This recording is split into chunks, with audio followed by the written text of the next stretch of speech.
During side kick series, the goal and intention is to keep the spine and the pelvis still while we move just the leg in the hip joint.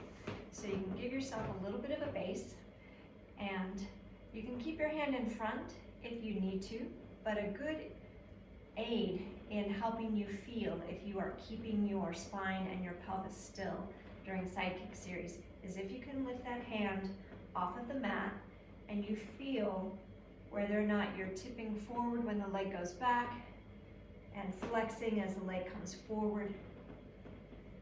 So remember, you want to keep the spine real still. That means the ribs aren't going to move. And a big place where we tend to move is in taking the leg back. We want to go back further than we really can, and we do it by arching and rolling. And we get the sense of taking the leg back further than what we really can.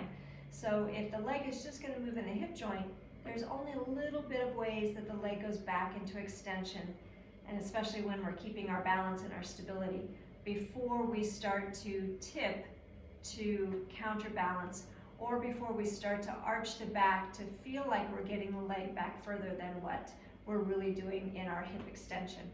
So try keeping your hand behind your head, maintaining your balance, and working the leg front. Bring it as far forward as you can.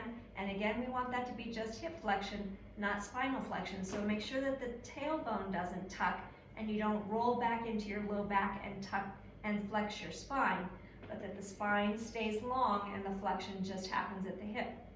And then extension just happens at the hip, not at the spine. Bringing that front and back. Then when we go to our side kick, two different ways of looking at the side kick. One is that we turn out and we're actually working more of the front of the hip as we kick the leg up.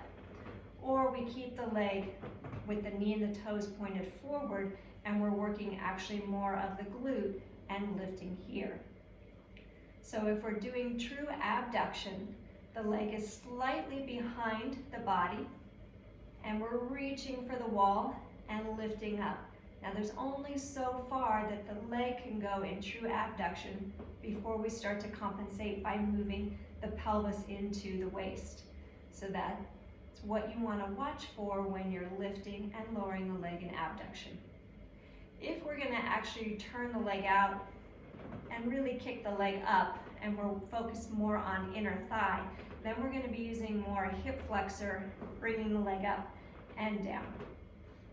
So two different ways that you can approach the side lift for that. And then our big leg circles, one of my favorites.